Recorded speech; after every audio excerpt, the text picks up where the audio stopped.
Students, हमने importance of elements in our life के बारे में स्टडी किया था, यानी कि कुछ एलिमेंट्स की इंपॉर्टेंस स्टडी की थी डिफरेंट लाइफ सेक्टर्स में, जैसे कि हेल्थ में, एग्रीकल्चर में, इंडस्ट्रीज़ में। और अब तक जो हम एलिमेंट्स स्टडी कर चुके हैं वो हैं आयरन, इसके अलावा पोटेशियम और कॉपर। अब हम मज़ीद एलिमेंट्स के बारे में स्टडी करेंगे, और यहाँ पर हम जिन एलिमेंट्स के बारे में स्टडी करेंगे वो कौन कौन से हैं वो हैं यहाँ पर हम मेंशन करते हैं, उनके नेम्स यहाँ पर मेंशन करते हैं। ये हैं फॉस्फोरस, कैपिटल पी इसके लिए आ जाएगा। इसके अलावा फ्लोरीन, इसके लिए कैपिटल एफ। और आयोडीन, इसके लिए कैपिटल आई। और हम किस लाइफ सेक्टर्स में देखेंगे? हम हेल्थ में देखेंगे, हम एग्रीकल्चरल फील्ड में देखेंगे, हम इंडस्ट्रियल सेक्टर में देखेंगे। तो चलें स्टार्ट करते हैं फॉस्फोरस से। फॉस्फोरस जो है वो आम तौर पे दो मेन फॉर्म्स में पाया जा रहा होता है। दो तरह की फॉर्म्स जो है वो ज़्यादा इसकी कॉमन होती हैं, और वो कौन कौन सी? एक वाइट फॉस्फोरस होती है, एक रेड फॉस्फोरस होती है। यहाँ पे हम देख भी लेते हैं कि वाइट फॉस्फोरस किस तरह की होती है और रेड फॉस्फोरस किस तरह की होती है। तो यहाँ पर आप देख रहे हैं ये वाली जो है, ये है वाइट फॉस्फोरस जो वाइट कलर की आपको नज़र आ रही है, और जो ये वाली फॉस्फोरस है ये होती है रेड फॉस्फोरस। मैंने यहाँ पे रेड लिख दिया है और साथ में कैपिटल पी फॉस्फोरस के लिए। तो ये दो तरह की फॉर्म्स होती हैं, वो ज़्यादातर पाई जा रही होती हैं। इसके अलावा भी होती हैं डिफरेंट फॉर्म्स, जैसे कि ब्लैक फॉस्फोरस भी होती है, लेकिन जो है वो दो कॉमन जो है वो इसकी फॉर्म्स होती हैं जिनमें फॉस्फोरस पाई जा रही होती है। अब अगर याद हो आपको तो हमने जब बात की थी डिफरेंट एलिमेंट्स की, तो उसमें जब हमने पोटेशियम की बात की थी तो हमने कहा था कि तीन तरह के एलिमेंट्स होते हैं जो एग्रीकल्चर में बहुत ज़्यादा मेन रोल प्ले कर रहे होते हैं। और वो कौन कौन से थे अगर आप याद करें तो? वो एक था एन, पी और फिर के। हमने एन पी के की बात की थी। तो एनपीके क्या है? एन है नाइट्रोजन, पी है फॉस्फोरस, के है पोटेशियम। पोटेशियम की बात की थी। फॉस्फोरस की हम बात कर लेते हैं, तो फॉस्फोरस भी इसमें आ रहा है, पी फॉस्फोरस के लिए है। तो हम क्या देख रहे हैं कि इसका ये जो मेन फंक्शन आ जाता है, या इसका लार्जेस्ट जो यूज़ आ जाता है, मेन यूज़ तो किस में आ जाता है? फर्टिलाइजर्स में आ जाता है। तो हम यहाँ पर ये भी मेंशन करते हैं the largest use of phosphorus क्या होता है? फर्टिलाइजर्स यानी कि खादों में होता है, पौधों की सही या फसलों की सही नशो नुमा के लिए। अच्छा, कुछ खास किस्म की जो स्टील होती है, हमने कहा था आयरन जो है उससे स्टील बनाई जाती है। आयरन का कंटेंट जो है वो स्टील में सबसे ज़्यादा मौजूद होता है। तो हम ये देखते हैं कि उसके अंदर जो है कुछ ख़ास किस्म की स्टील में जो है वो फॉस्फोरस भी यूज़ की जाती है, जैसे कि सल्फ़र भी यूज़ की जाती है, मुख्तलिफ मेटल्स भी यूज़ की जाती हैं, उसके अंदर ऐड की जाती है डिफरेंट प्रॉपर्टीज़ के लिए। तो इस तरह फॉस्फोरस भी समटाइम्स यूज़ की जाती है, या यूज़ की जाती है एट प्रोडक्शन ऑफ स्टील में। फिर हम देखते हैं कि ख़ास तौर पे कपड़े धोने के जो साबुन होते हैं या डिटर्जेंट्स जो होते हैं, सफाई के लिए जो क्लीनिंग एजेंट्स यूज़ होते हैं, तो वॉशिंग पर्पस के लिए, तो हम देखते हैं कि जिन्हें डिटर्जेंट्स कहते हैं, तो उनके अंदर आमतौर पे फॉस्फेट्स जो हैं वो यूज़ किए जाते थे। अभी भी यूज़ किए जाते हैं, लेकिन इन फॉस्फेट्स को जो है वो आमतौर पे अवॉइड किया जाता है, क्योंकि होता ये है कि जब ये फॉस्फेट्स यूज़ किए जाते हैं तो देखिए, जब हम साबुन वाला पानी या डिटर्जेंट का पानी जो है वो किस में जाएगा? वो सिंक में से होता हुआ जो है वो पाइप्स में से होता हुआ या ड्रेन से होता हुआ कहाँ जाएगा? ड्रेनेज में से, या जो सीवेज वाटर होगा जिसमें डिटर्जेंट या फॉस्फेट वाला पानी मिला हुआ होगा, ये कहाँ जाएगा? ये नदी नालों में चला जाएगा, बहता हुआ नदी नालों में जाएगा। जब बहता हुआ नदी नालों में जाएगा तो हम देखते हैं, नदी नालों को हमने यहाँ वाटर बॉडीज लिख दिया। फिर हम देखते हैं कि जब ये नदी नालों में जाएगा तो क्या होगा? वहाँ पर जो है वो एलजी की ग्रोथ जो है वो ज़्यादा हो जाएगी, उस पानी में जो है काई जो है वो ज़्यादा से ज़्यादा लगना शुरू हो जाएगी। तो वहाँ पे क्या होगी? एलजी की ग्रोथ होगी, या हम कहते हैं एल्गल ग्रोथ। और जब एलजी की ग्रोथ ज़्यादा होगी, काई ज़्यादा लग जाएगी, तो उसमें जो दीगर जानदार रहते होंगे ना पानी के अंदर, उनको जो ऑक्सीजन है वो मुश्किल से मिलेगी, और हम देखते हैं कि उस पानी के अंदर जो लिविंग ऑर्गेनिजम्स हैं उनकी लाइफ जो है वो मुतासिर होगी।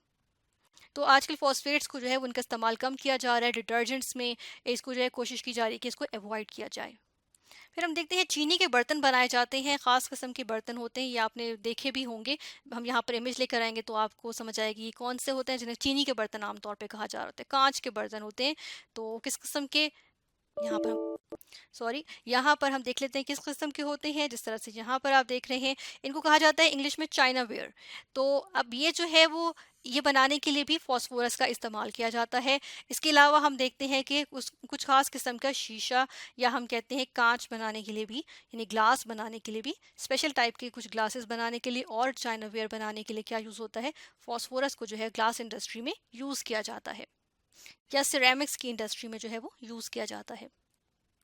जब हम हेल्थ वाइज इसका फॉस्फोरस का जब की इम्पोर्टेंस देखते हैं तो हमें पता चलता है कि फॉस्फोरस जो होता है वो डीएनए और आरएनए के जो मटेरियल्स होते हैं ना, जो बॉडी के या सेल्स में पाए जाते हैं, तो इनके स्ट्रक्चर में भी ये मौजूद होता है फॉस्फोरस जो होता है।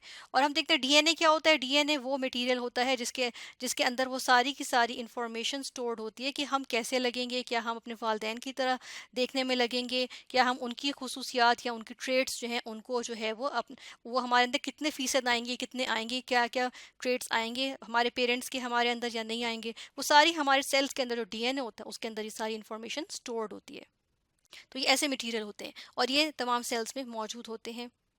दूसरी जानिब हम आरएनए की बात करें तो आरएनए भी खास किस्म के मटेरियल होते हैं जो हम देखते हैं कि ये किस लिए यूज़ होते हैं। जो प्रोटीन सिंथेसिस होती है सेल्स में या बॉडी में, जो प्रोटीन जो है वो बनता है, उसके लिए जितने भी स्टेप्स होते हैं ना उनको बनाने के लिए, उसमें जो है ये किरदार अदा कर रहा होता है।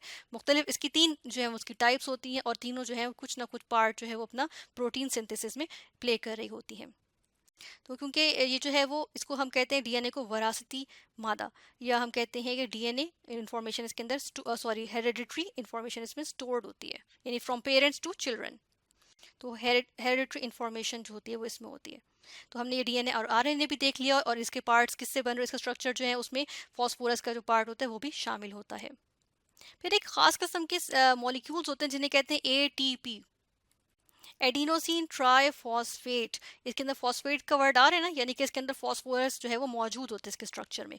ये खास किस्म के मॉलिक्यूल्स होते हैं जिनके अंदर एनर्जी जो है, जो एनर्जी को ट्रांसफर करते हैं सेल्स में, ये एनर्जी कैरियर्स कहलाते हैं या एनर्जी करेंसी कहलाते हैं। तो एनर्जी इनमें स्टोर होकर ये जो है वो डिफरेंट सेल्स में जाकर एनर्जी प्रोवाइड करते हैं, तो एनर्जी को ट्रांसफर करते हैं सेल्स तक। तो अब इनके अंदर भी हम देख रहे हैं ट्राइफॉस्फेट, फॉस्फेट आ रहा है, फॉस्फोरस का एलिमेंट इनमें शामिल होता है। तो ये हमने इसकी जो है वो बायोलॉजिकल जो है वो इंपॉर्टेंस देखी फॉस्फोरस की। और आखिर में हम ये भी देख लेते हैं कि जो हमारी बोन्स और टीथ यानी कि हड्डियाँ और दांत होते हैं वो कैल्शियम फॉस्फेट से बने हुए होते हैं। और कैल्शियम फॉस्फेट जो होता है वो क्या होता है, उसके अंदर फॉस्फेट का एलिमेंट है, कैल्शियम की एलिमेंट मौजूद है और फॉस्फोरस का एलिमेंट भी मौजूद है फॉस्फेट की सूरत में। तो इस तरह से हमने जो है वो फॉस्फोरस की इंपॉर्टेंस देखी इन आवर लाइफ। अब नेक्स्ट हम बात कर लेते हैं फ्लोरीन की।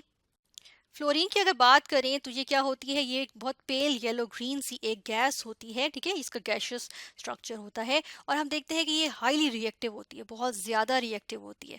इतनी ज़्यादा रिएक्टिव होती है कि अगर किसी मेटल को, हम देखते कोई भी मेटल हो, हमने कॉपर की बात की है, इससे पहले हम कॉपर की बात कर चुके हैं लास्ट लेक्चर में, तो हम देखें कि कॉपर भी इसके पास रख देंगे तो वो एकदम से जो है वो क्या करेगी, उसके साथ रिएक्ट कर जाएगी। तो ये ज़्यादातर एलिमेंट्स के साथ एकदम से रिएक्ट कर जाती है, मतलब कि एक्सप्लोजन के साथ भी रिएक्ट कर सकती है। तो इसका क्या होता है, डेंजरसली रिएक्टिव होती है। तो इसके क्या होते हैं, विगरस रिएक्शंस होते हैं, यानी कि बहुत तेज रिएक्शंस होते हैं जो इवन समटाइम्स जो है वो एक्सप्लोजन के साथ जो है वो स्टार्ट होते हैं।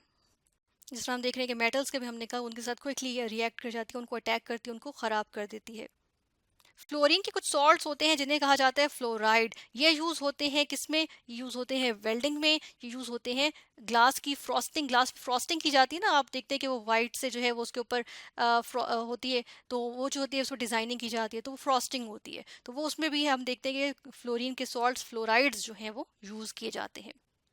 इसके अलावा हम देखते हैं फ्लोरीन का एक एसिड होता है जिसे कहते हैं हाइड्रोफ्लोरिक एसिड। इसमें फ्लोरीन मौजूद होता है, इसका अगर हम फॉर्मूला लिखें तो वो होता है HF, हाइड्रोफ्लोरिक एसिड। ये बहुत ज़्यादा रिएक्टिव होता है, बहुत तेज़ असर ये एसिड होता है और इसको जो है ग्लास की या लाइट बल्ब्स की जो है वो एचिंग के लिए यूज़ करते हैं।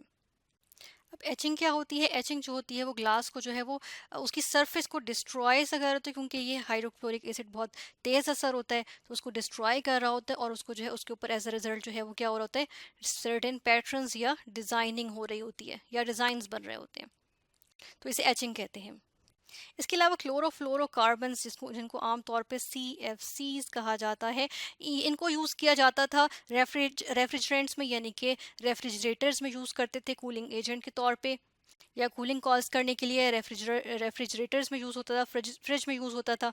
लेकिन ये क्या करते हैं, ये जो है वो क्योंकि हवा में ये रिएक्ट नहीं करते तो ये क्या करते हैं, ये एटमॉस्फेयर में ऊपर चले जाते हैं और हम देखते हैं कि अपर लेयर में जाके ये क्या करते हैं, ओजोन से रिएक्ट करते हैं और ओजोन को जो है ये क्या करते हैं, डिस्ट्रॉय करते हैं। ओजोन डिस्ट्रॉय होगी तो उससे क्या होगा, जो सूरज की ख़तरनाक शुआएं होती हैं वो आसमान तक, वो ज़मीन तक पहुंचेंगी, और फिर क्या होगा, उसकी वजह से हम देखते हैं कि बहुत सारे इश्यूज कॉज होते हैं, ग्लोबल वार्मिंग होती है। इसके अलावा हम देखते हैं कि फ्लोरीन को बहुत सारे हाई टेम्परेचर प्लास्टिक्स बनाने के लिए भी यूज़ होता है। हाई टेम्परेचर प्लास्टिक्स यानी कि ऐसी प्लास्टिक्स जो हाई टेम्परेचर को जो है वो क्या कर सकती हैं, बर्दाश्त कर सकती हैं।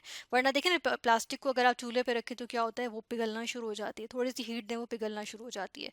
तो लेकिन जिस तरह से टेफ्लॉन है, टेफ्लॉन क्या होती है, ये एक ऐसा सब्सटेंस होता है, ऐसी प्लास्टिक होती है जिससे हम जो है वो नॉन स्टिक फ्राइंग पैन्स बनाए जाते हैं। नॉन स्टिक होते हैं, देखिए अब वो क्या होते हैं, वो प्लास्टिक की कोटिंग हुई होती है, टेफ्लॉन की कोटिंग हुई होती है, लेकिन वो हाई हीट पे जो है पिघलता नहीं है। तो हाई टेम्परेचर प्लास्टिक्स जो है वो फ्लोरीन से बनाए जाते हैं। इस टेफ्लॉन में भी क्या मौजूद होता है, फ्लोरीन। हेल्थ वाइज बात करें तो फ्लोरीन जो है वो एनिमल्स के लिए या लिविंग थिंग्स के लिए जो है, स्पेशली एनिमल्स होते हैं जिनके टीथ होते हैं ना, इंसानों के और जानवरों के टीथ होते हैं, तो वो उन टीथ को स्ट्रेंथन करने के लिए, उनको मजबूत करने के लिए, हड्डियों को मजबूत करने के लिए फ्लोराइड जो है वो एक इंपॉर्टेंट रोल प्ले करता है। इसीलिए हम देखते हैं जो टूथपेस्ट होता है उनके अंदर क्या मौजूद होता है, उनके अंदर फ्लोराइड मौजूद होता है।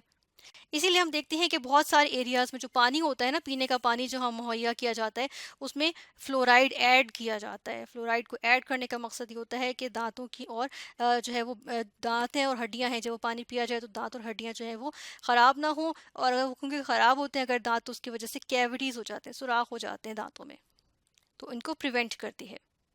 लेकिन हम साथ के साथ ये भी देखते हैं कि अगर हम इसी फ्लोरीन को ज़्यादा कंसंट्रेशन में ले लेंगे, एक जगह के पानी में ऑलरेडी फ्लोरीन की क्वांटिटी मौजूद थी, लेकिन हमने क्या किया, हमने उसके अंदर और फ्लोरीन जो है वो ऐड कर दी, तो क्या होगा, उसके अंदर जो हमारी बॉडी है उसके अंदर ज़्यादा फ्लोरीन की कंसंट्रेशन हो जाएगी। और अगर बच्चे भी वही वाला पानी पियेंगे और उनमें फ्लोरीन की कंसंट्रेशन ज़्यादा होगी, तो जो उनके जिनके दूध के दांत जो होते हैं वो अभी निकल रहे होते हैं, या हम देखें दूध के दांत टूट के उसके बाद फिर पक्के दांत निकल रहे होते हैं, तो उनमें जब फ्लोरीन की कंसंट्रेशन हाई चली जाती है, यानी हाई कंसंट्रेशन हो जाती है, तो क्या होता है, उनमें मॉटल्ड एनेमल हो जाता है। मॉटल्ड एनेमल क्या होता है कि उनके जो दूध के दांत होते हैं ना, उनके ऊपर जो है वो क्या होता है कि स्पॉटिंग हो जाती है, उन पर स्पॉट्स बन जाते हैं, यानी कि उनके दांत खराब हो जाते हैं, तो मॉटल्ड एनेमल हो जाता है उनका।